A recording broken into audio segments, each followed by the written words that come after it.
Hello and welcome to the history of Stargate Universe. Today's episode we're going to be talking about Dr. Dale Volker, and here we go. Dr. Dale Volker is a Tok'ra astrophysicist. He considers himself a pretty fine one at that. He became stranded on the ancient ship, Destiny, along with many others after the attack on the Icarus Base. Volker was born sometime in 1975. He has demonstrated that he is rather well versed in classical music and composers, and recognizes the works of Mozart, Salieri, and Schubert, as well as the true name of the theme song to the film 2001: A Space Odyssey. He also suffers from claustrophobia and high blood pressure. He later participates in the Icarus project and was stationed at the Icarus Base. He and roughly 80 people were forced to evacuate Icarus Base during an attack against the base by 3 Lucine Alliance Hatak vessels. He ended up on Destiny, an ancient spaceship located several billion light years from Earth. In the process, he broke his right arm. He later participated in an inventory check after arriving on board the ship, and was later dismayed to find that all the boxes were marked with a barcode and that there was no barcode reader. He found a bag of seeds in a crate. He was in the control interface room when Dr. Nicholas Rush and Colonel Everett Young decided who would be on the off-world team that was going to be sent to the desert planet. However, he wasn't selected for the team. A day after he arrived on the ship, Colonel Everett Young ordered him to find a solution to the ship's power shortage by helping Dr. Nicholas Rush. Volker went reluctantly to help him, but because of Rush's nicotine and caffeine withdrawal, he threw him out of the room after a brief conversation. He and Young went back to the control interface room when Destiny jumped out of FTL and discovered that all the power was disappearing. Volker, Young, and Rush went into the gate room, and Rush declared that all of the ship's power reserves were depleted. He recorded a message on a Kino that was later sent into space as a message in a bottle. He was in the observation deck when Destiny flew through Big Bertha's atmosphere. The following day, he was in the gate room with the rest of the expedition when Young said that the ship was on a collision course with a star, and that they would have a lottery to choose 15 people who would go on the ancient shuttle to a habitable planet to survive. He was not elected in the lottery, and after the shuttle left Destiny, he sat in a room alone, playing cards. A few days later, Dale was in the mess hall and talked to Dr. Jeremy Franklin, and Franklin said that 40,000 liters of water had disappeared from the ship's water tanks. Volker also said that they had not been drinking it. Franklin responded that it was not a surprise, that there were more to what the military personnel are telling them, and that they might be controlling the water supply, so as to control the civilians. Several weeks later, when the International Oversight Advisory developed a plan to get home, he was optimistic about the plan. He was sitting in the mess hall when Eli Wallace was talking to Lieutenant Matthew Scott, Tamara Johannesson, Chloe Armstrong, and Major Sergeant Ronald Greer about the plan, commenting that it would take months to drain the ship's energy reserve at the current rate. Over the next few weeks, he continued to help repair and run the ship. He was a member of Lieutenant Matthew Scott's training program to keep in shape.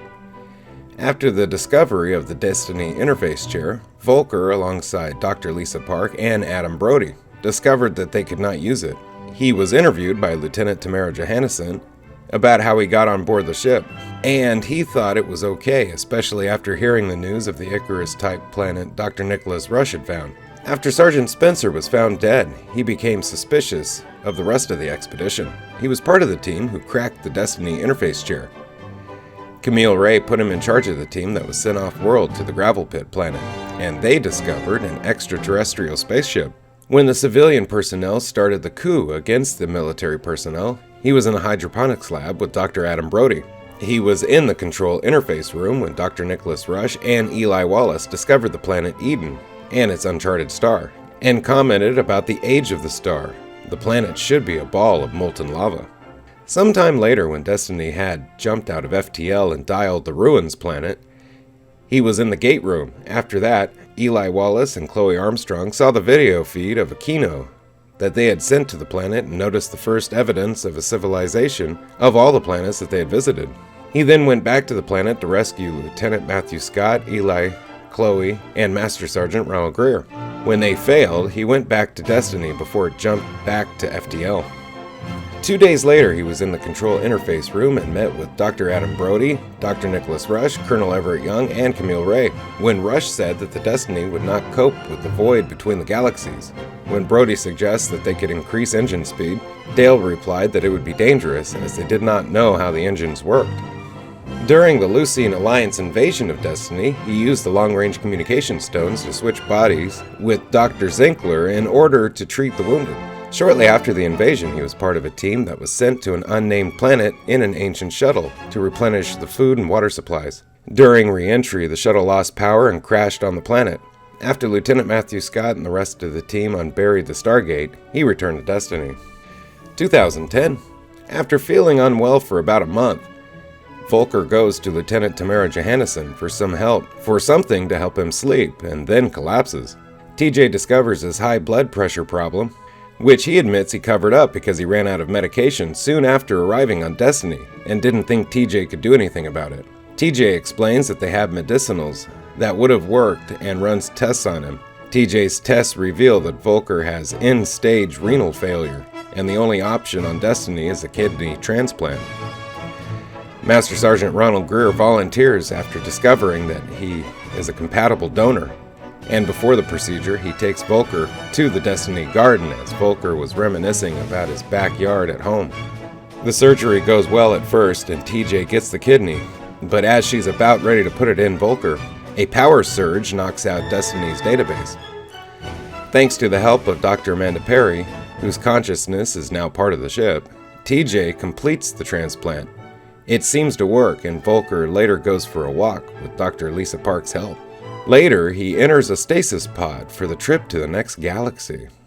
In an alternate timeline, instead of choosing to return to Earth with everyone else, Volker volunteers to remain behind on Destiny as part of the group that were staying to complete the mission. When things got too unstable, he and the rest of the volunteers headed through the Stargate too. But like everyone else except for Colonel David Telford, he didn't make it to Earth and was presumed dead. However, he ended up on a planet that he and the other survivors called Novus, 2,000 years in the past. 6 weeks later, Volker suffers from renal failure and becomes the first fatality on Novus, as there is nothing Lieutenant Tamara Johannesson can do for him on Novus. Master Sergeant Ronald Greer and Dr. Lisa Park named their first baby after him.